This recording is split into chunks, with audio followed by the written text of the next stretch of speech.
Meat and potato curry, or aloo gosht, is one of the most flavorful dishes you'll ever make.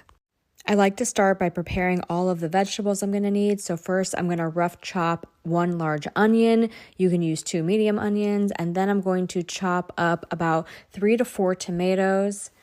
Then we're also going to need some potatoes and some cilantro. I like to use Yukon Gold potatoes because they don't become gray if you leave them out, but you can use any type of potatoes.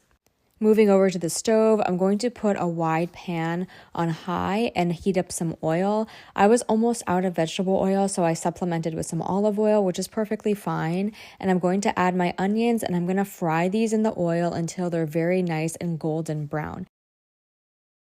And you want to periodically stir the onions throughout the frying process so that they cook evenly. Otherwise, you'll end up with onions that are very brown on one side and still white on the other side. After about 10 minutes, we can add 1 heaping tablespoon of ginger and garlic paste. Next, we can add our masala. I'm using the Shan Masala meat masala. And when using spice mixes, it's important to read the back because a lot of the time you use the entire masala mix. But this particular one, it says on the back, only use 2 to 3 tablespoons, and that is for 500 grams of beef. I'm making 1,000 grams of beef, which is 1 kg, 2.2 pounds. So I'm going to use about 4 tablespoons of the masala. And then I'm just going to add a couple of splashes of water to help the masala cook down. And then we can stir and simmer that for a couple of minutes, and then we can add our chopped tomatoes. After allowing our tomatoes to cook for a few minutes and get soft, we can add some plain yogurt. I'm adding about a 1/4 cup here, and I whisked it first to get rid of any lumps that might be in the yogurt. And this next step is not traditional, but I think it adds something to the dish. I like to add about 2 teaspoons of tomato paste. I started out with 1, and then you'll see later on in the video I added another one, so total it was 2. I think it just adds something really nice because this is a tomato-based curry, and it makes it a little bit darker in color and adds a little bit more of that tomato flavor because it's concentrated. So you don't have to add it, but it's something nice and extra. And then after that, you can add your beef. Again, this is 1 kg of beef. I'm using top round, but you could also use chuck roast, and it's just cut into small cubes. We're going to stir the beef in well, and we're going to allow it to simmer for a few minutes, and then we're going to add a little bit more water so that the water is covering the beef, but we don't want to add any extra than that because at the end we do want a thick curry, so too much water will not help us achieve that. So just the bare minimum to cover the beef.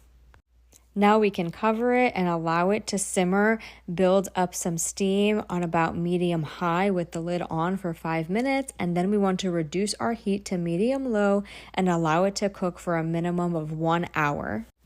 After an hour, we can lift the lid, and the first thing we want to do is check the status of our meat. We want to see if it's become tender or not. And so I'm just going to take a little piece and stick my fork in it. And as you can see, it is a little bit of a struggle to get this to break.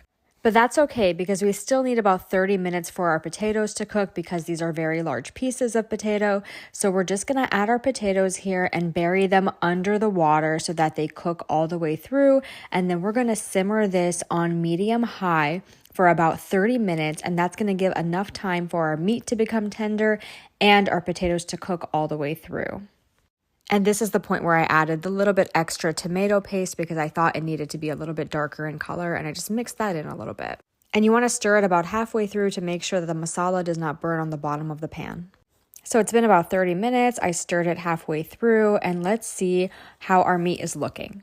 And as you can see, this is a lot easier for me to break, which means the meat is tender now, and also our potatoes look like they've been cooked all the way through.